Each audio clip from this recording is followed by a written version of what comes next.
see is communication, and by communication really I mean language.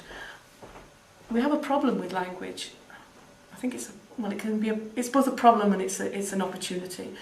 But what we can't do in terms of language or communication in the CLIL setting is to rely on grammatical chronology for the language to take place. In other words, whatever the content demands, then the language has to support the content learning. And the communication learning, the communication has to be accessible. In other words, the language must be accessible for the students to enable them to learn at an appropriate cognitive level. And that for me is the greatest challenge of all in CLIL, is trying to get that language appropriate at the appropriate level so that the learners can understand. I do feel that perhaps we can't, as I said before, we can't use chronology.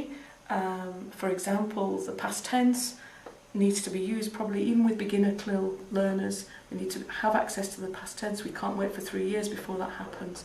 So it involves a reconceptualization of the kind of language that will be needed, with a special focus on the function of language as it relates to the content rather than just simply the form.